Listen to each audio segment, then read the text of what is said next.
Estamos de volta com mais uma meditação na Palavra de Deus.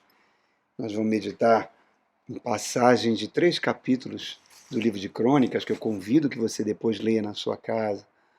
O segundo livro de Crônicas, o capítulo 14, o capítulo 15 e o capítulo 16, que trata a vida do rei Asa, que nós vamos trabalhar nessa manhã, que tem exemplos maravilhosos para nós.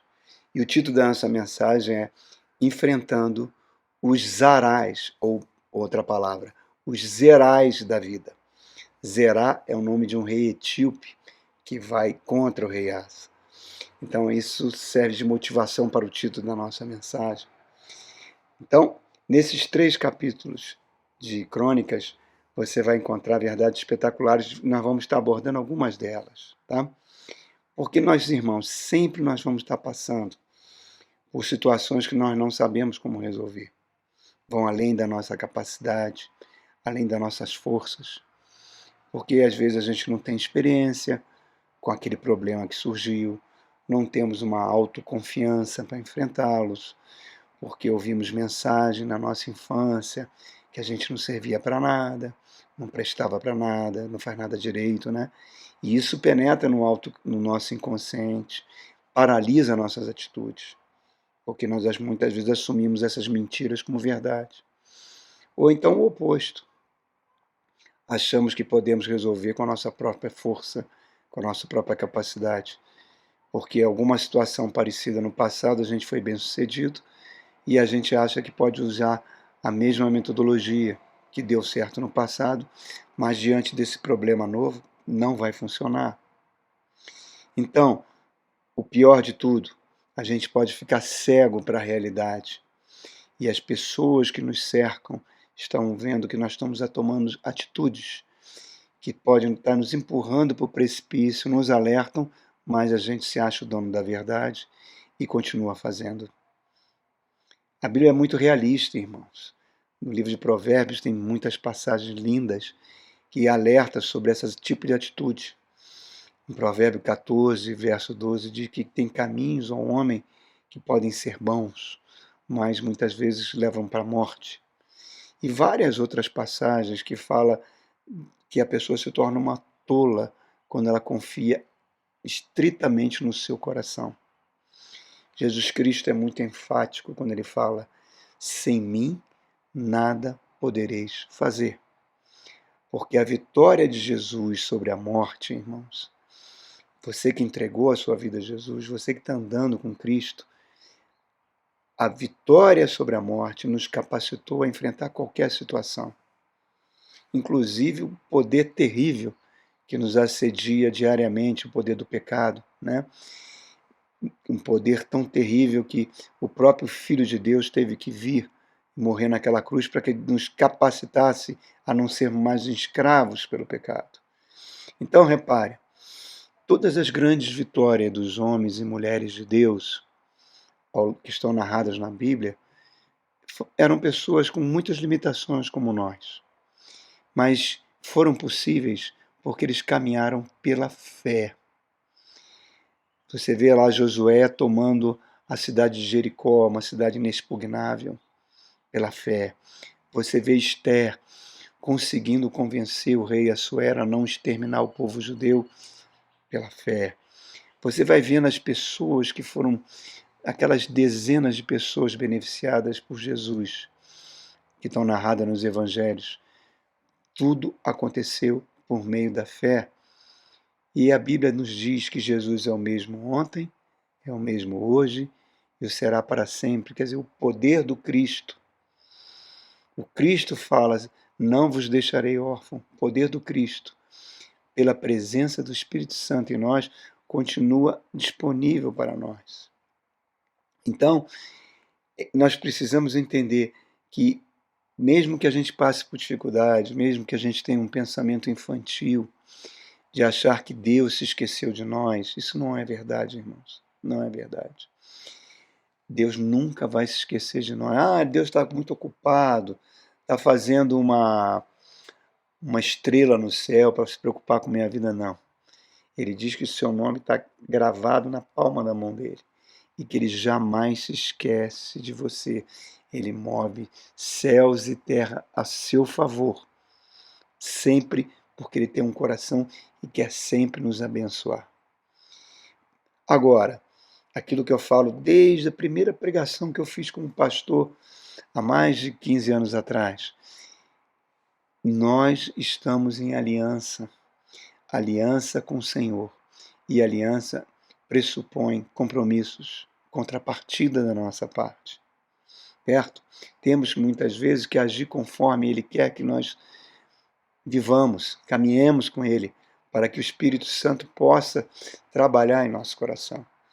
Naquela mensagem dos sonhos de Deus, eu disse que Deus só tem um sonho: transformar eu e você na imagem do seu Filho Jesus Cristo, ter o caráter de Cristo. Então, essa introdução que eu estou fazendo, ela é para chegar nessa história do rei Asa. O rei Asa é um exemplo para nós, um rei que era temente a Deus. Ele foi tataraneto do rei Davi, que a Bíblia diz que o segundo rei de Israel, né? Que um homem segundo o coração de Deus, que ao morrer deixou todo o seu tesouro, toda a sua riqueza. Ele organizou para ser investida no templo que o seu filho iria construir. Ele organizou o turno dos levitas, organizou a pregação. O temor, o amor que ele tinha por Deus era imenso. Salomão vai ser o bisavô do rei Asa, né? Salomão, ele recebeu um dom de Deus, o dom da sabedoria. E com essa sabedoria aplicada no seu país, ele transformou a nação de Israel numa potência econômica. O ouro era superabundante. Imagine um país onde todas as pessoas eram muito prósperas. É uma coisa fantástica, né?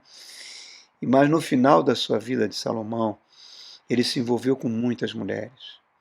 E esse envolvimento corrompeu o seu coração, corrompeu o seu relacionamento com Deus. E ele se tornou uma pessoa idólatra. Mas Deus não puniu Salomão em consideração a seu pai Davi. Salomão morre e o seu filho Roboão, avô do rei Asa, vai assumir o poder. Um rapaz inexperiente, que a gente chamaria hoje filhinho de papai, não percebeu o movimento social que estava havendo no país, o jugo imenso de impostos, cargas tributárias que Salomão tinha jogado sobre o povo, e acontece uma revolta civil e a nação se divide em dois. As 10 tribos vão formar o Reino do Norte, e ele fica com as 2 tribos de Judá e Benjamim para formar o Reino do Sul, o rei de Judá. E Roboão nunca mais esses países se uniram, só depois do exílio que isso vai acontecer. E depois Roboão morre e vem um rei muito mau, o rei Abias, que governa durante pouco tempo, alguns poucos anos, sobre a nação de Judá.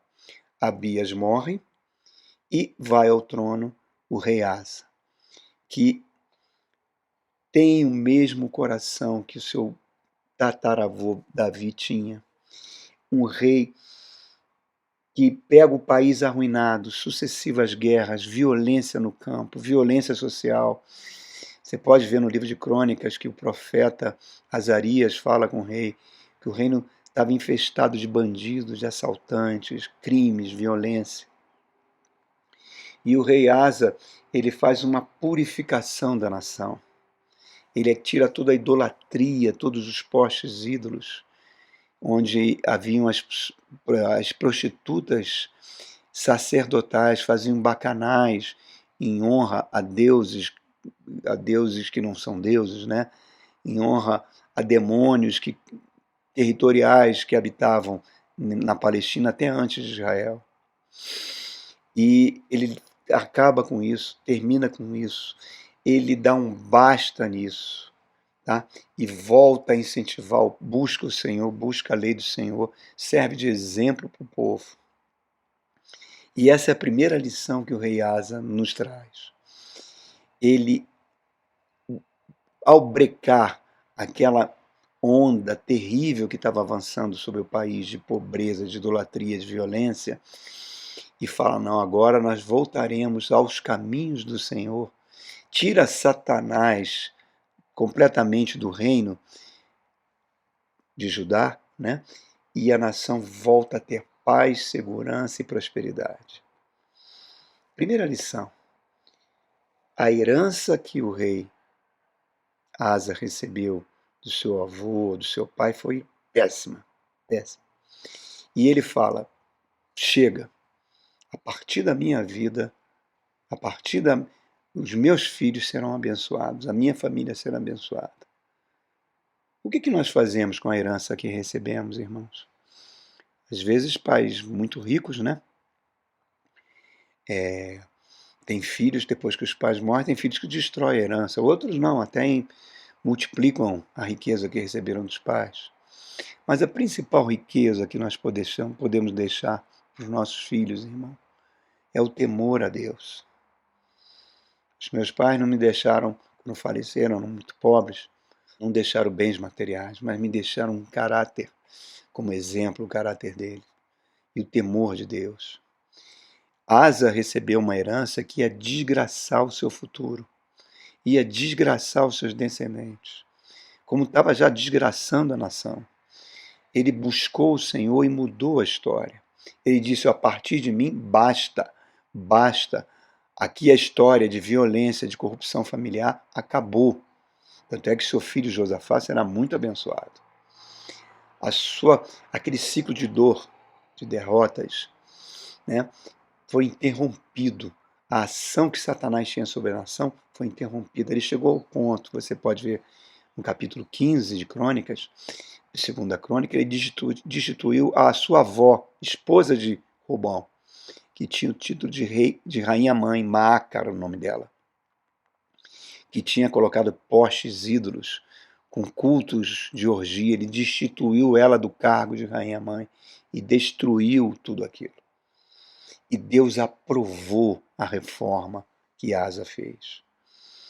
Ele confiava em Deus, mas também você vai ver no livro de Crônicas que ele fazia a sua parte. Ele fortificou a cidade, fortificou o seu exército, preparou para a guerra, e Deus lhe deu paz durante 10 anos, irmão. 10 anos de super tranquilidade. Os inimigos ao redor temiam atacá-lo.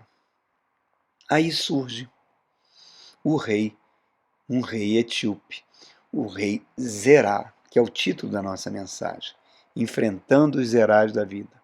Lá no verso 9 do capítulo 14, se aproxima de Jerusalém com 1 milhão de soldados e 300 carros de ferro, que era a tecnologia mais de ponta de guerra que existia. Israel não tinha esses carros. Esses carros, puxados por cavalos, tinham navalhas, facas afiadas, que cortavam os soldados inimigos ao meio, irmãos. Uma arma terrível. O top da tecnologia de guerra. E eles chegam às portas, acampam na cidade de Maressa, trazendo aquele terror, aquele medo sobre todo o país. Isso é a primeira coisa que a gente fica pensando. Aqui, além dessa lição maravilhosa que Asa nos deu, nós estamos vendo Asa, um homem que busca a Deus, permitindo que o Espírito Santo transforme o seu país. E de repente, bum, surgem os Zerais da vida, com forças superiores a nossas, que nós não temos condições de enfrentar. Os Zerais pode ser uma perda de emprego, pode ser a morte de um ente querido, pode ser uma doença. E a gente fica que nem os discípulos de Jesus ficaram, quando Jesus estava dormindo lá na polpa do seu barquinho, e a água começou a entrar, o vento, o mar terrível começou a levar aquele barco a pique, e os homens gritavam com medo. Acordaram Jesus no meio da madrugada, deram até uma bronca. Jesus está lá no Evangelho de Marcos. Diz: você não se importa com o que está acontecendo conosco? Nosso barco está afundando. E muitas vezes isso acontece conosco nas nossas vidas, né, irmão? No barco da nossa vida surgem os Zerais, né? que pode ser uma doença, perda de emprego, falência, morte de um ente querido, enfim, várias coisas. E a gente acha que Jesus está dormindo. Mas a gente se esquece que nós vamos sempre passar por tempestades, sempre, sempre. Porque esse mundo que nós vivemos é um ambiente de sofrimento, é uma invenção humana, não tem nada a ver com Deus. Vamos ter que enfrentar os nossos Zerais, mas que Jesus não está dormindo no nosso barco. No Salmo 23, o rei Davi, ele geme quando ele fala: ainda que eu tenha que atravessar o vale da sombra da morte. A sombra da morte, às vezes, exerce um efeito pior em nós, no nosso psique, nas nossas emoções, pior do que a própria morte em si. A ameaça de coisas horríveis que podem se abater sobre nós. A gente está vendo aquele cenário horrível se aproximando, a sombra da morte. E o que Davi fala? Ainda que eu tenha que atravessar o vale da sombra da morte, não temerei mal algum, porque tua vara e teu cajado me sustentam. Então, reparem, irmãos, a nossa mente é o grande campo de batalha disso tudo. E a nossa mente tem uma tendência a enxergar sempre o lado negativo. É aquela passagem que Pedro vê Jesus andando sobre as águas, Jesus o chama, ele vai andando, mas ele começa a prestar atenção no vento, no mar terrível que estava do lado, fica com medo, tira os olhos que estavam em Jesus, enquanto ele estava olhando para Jesus, estava andando sobre as águas. Mas ele tira os olhos, olha para as circunstâncias e afunda. A nossa mente sempre tende a olhar as circunstâncias e esquecer da fé. E muitas vezes são testes de fé. A Bíblia, é por isso que ela exorta em Romanos 12, que a gente renove a nossa mente pela palavra para que produza fé. Então, nunca se esqueça, no arco da nossa vida, basta uma palavra de Jesus para toda a situação mudar. Jesus acalmou o mar e o vento com uma única palavra. Então, queridos, quando os gerais da vida surgem, não temos como vencê-los às vezes, mais forte do que nós. Vamos fazer como o rei Asa fez, buscou o Senhor, brecou Satanás no reino. Mesmo assim, teve que passar por esse sufoco. Por que nós passamos por isso? Porque Deus permite muitas vezes que a gente passe, tá? Porque é o único modo de nós crescermos, da nossa fé crescer. Porque a gente gera dependência do Pai.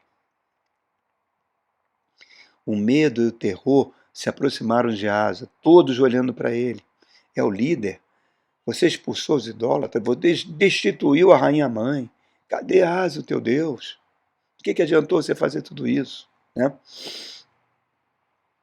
A gente sempre vai ter a mente bombardeada por esses temores. Isso vem da nossa bagagem emocional, vem muitas vezes por demônios. E Asa vai buscar em Deus a força que ele não tem. Eu me lembro que na profissão que eu estava antes, muitas vezes eu fui mandado para lugares que eu não queria ir.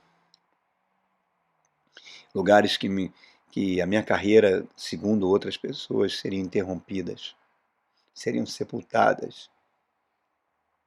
E foi nesses lugares que Deus abriu portas que eu nunca imaginei na minha vida. Nós precisamos entender que Deus está sempre conosco, que nós somos as meninas dos olhos de Deus. Eu me lembro, nessas situações, eu falava: Senhor, eu não tenho competência para enfrentar esse trabalho agora. Me capacita. E como eu fui bem sucedido, irmãos. Muito bem sucedido. Por quê? Ele deu o seu único filho por nós. Não foram os romanos que mataram Jesus. Não foram os judeus, os líderes religiosos, a multidão, Pilatos. Não. Quem matou Jesus foi o próprio Pai, que ofereceu ele como propiciação pelos nossos pecados e para nos salvar. Então, Romanos capítulo 8 diz: aquele que não poupou o seu próprio filho, não nos dará com ele, graciosamente com ele, todas as coisas? Mas voltando aqui para o rei Asa, nessa situação, 1 milhão de soldados etíopes e líbios, armados, poderosos, prontos para destruir. Asa olha aquele perigo, Asa ora, e no verso 10 e 11 ele dá um passo de fé. Ele parte para cima de Zerá, com o seu exército muito pequeno comparado. E essa é a chave da vitória. Nunca permita, irmãos, que o medo te paralise. Nunca permita que palavras do passado venham diminuir você. Você e Deus são sempre maioria. Creia sempre na possibilidade de um milagre, porque no momento certo, Deus não vai te desamparar.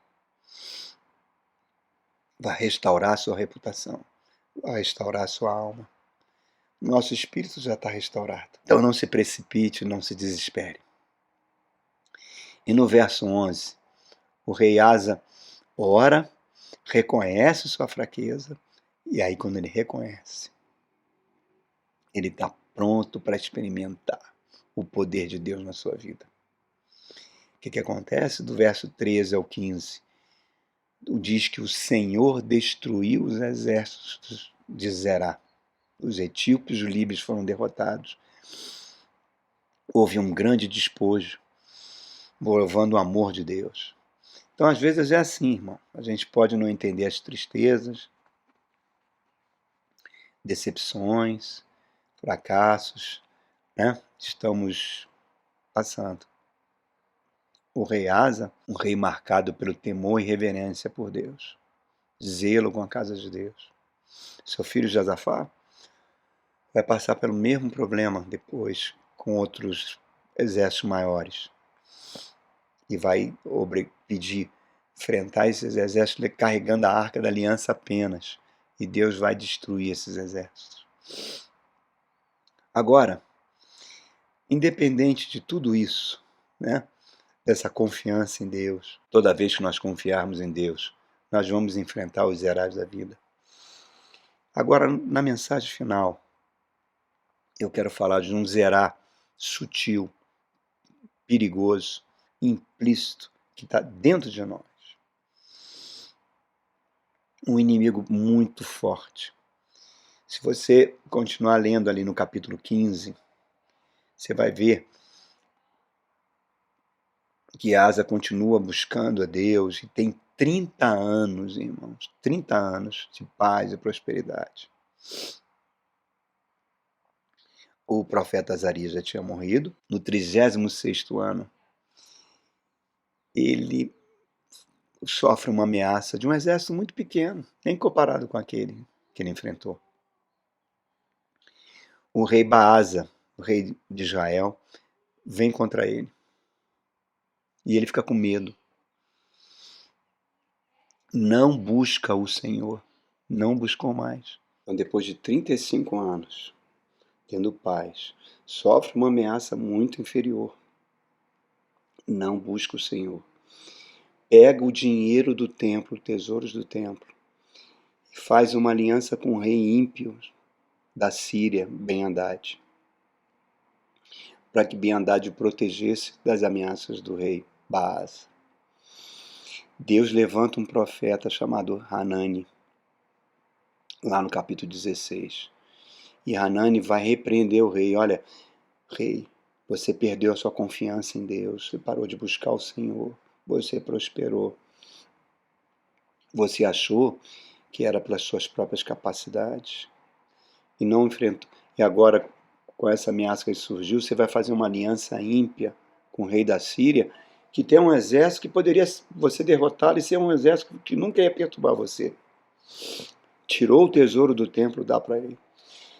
Asa fica tão irritado que manda prender Hanani e começa a oprimir e prender muita gente da população. Não confiava mais em Deus. O que vai acontecer a partir dele? Ele vai enfrentar uma série de guerras, vai ter uma doença nos pés, diz que ele não buscou o Senhor para ter cura e vai morrer. Repare, irmãos, como a biografia dele manchou. Aquilo que o apóstolo Paulo fala em 2 Timóteo: completei a carreira, combati o bom combate, guardei a fé. É importante quando o momento que nós vamos para Cristo, mas mais importante é quando é o final da nossa vida, como estaremos na nossa relação com Cristo e com Deus, como vamos terminar a nossa carreira. Ele permitiu que os seus 5 últimos anos fossem manchados, a sua biografia fosse manchada. Ele não se arrependeu. E Deus falou: Asa, tudo bem.